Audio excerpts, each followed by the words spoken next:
नमस्कार दोस्तों, क्या आप जानते हैं कि महार जाति ने बौद्ध धर्म को क्यों अपनाया? आखिर ऐसा क्या हुआ कि लाखों लोगों ने एक ही दिन में अपनी परंपरागत आस्था को छोड़कर बौद्ध धर्म की दीक्षा ली? आज हम इसी ऐतिहासिक घटना के बारे में जानेंगे।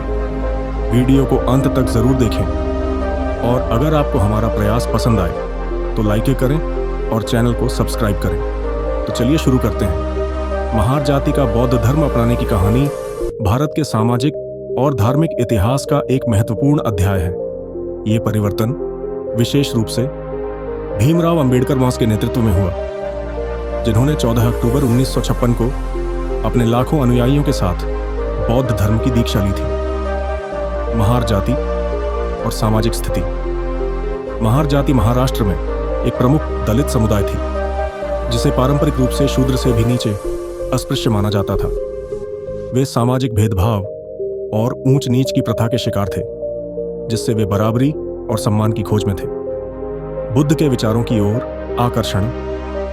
बुद्ध का दर्शन समानता, करुणा और अहिंसा पर आधारित था, जिसमें जाति पाति का भेदभाव नहीं था।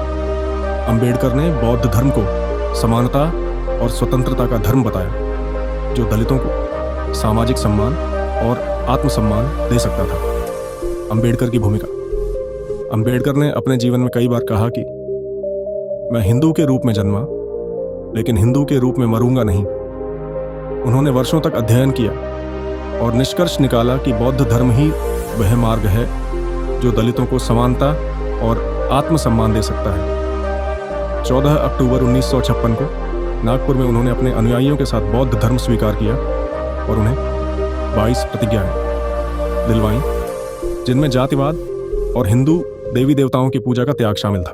बौद्ध धर्म अपनाने के बाद प्रभावल अपार महार जाति के लाखों लोगों ने अंबेडकर के साथ बौद्ध धर्म अपनाया, जिससे भारत की शुरुआत हुई। इससे समाज में जाति के आधार पर हो रहे भेदभाव के खिलाफ एक मजबूत संदेश गया।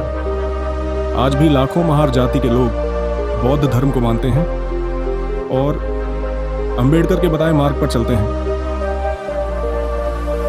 निष्कर्ष। महार जाति का बौद्ध धर्म अपनाना सिर्फ एक धार्मिक परिवर्तन नहीं था, बल्कि यह एक सामाजिक क्रांति थी, जिसने भारत के दलित समुदाय को सम्मान और समानता की राह दिखाई। अंबेडकर के इस ऐतिहासिक फैसले ने भारतीय समाज में एक नई चेतना जगाई और दलित समुदाय को आत्मसम्मान और गरिमा से जीने का अधिकार दिलाया।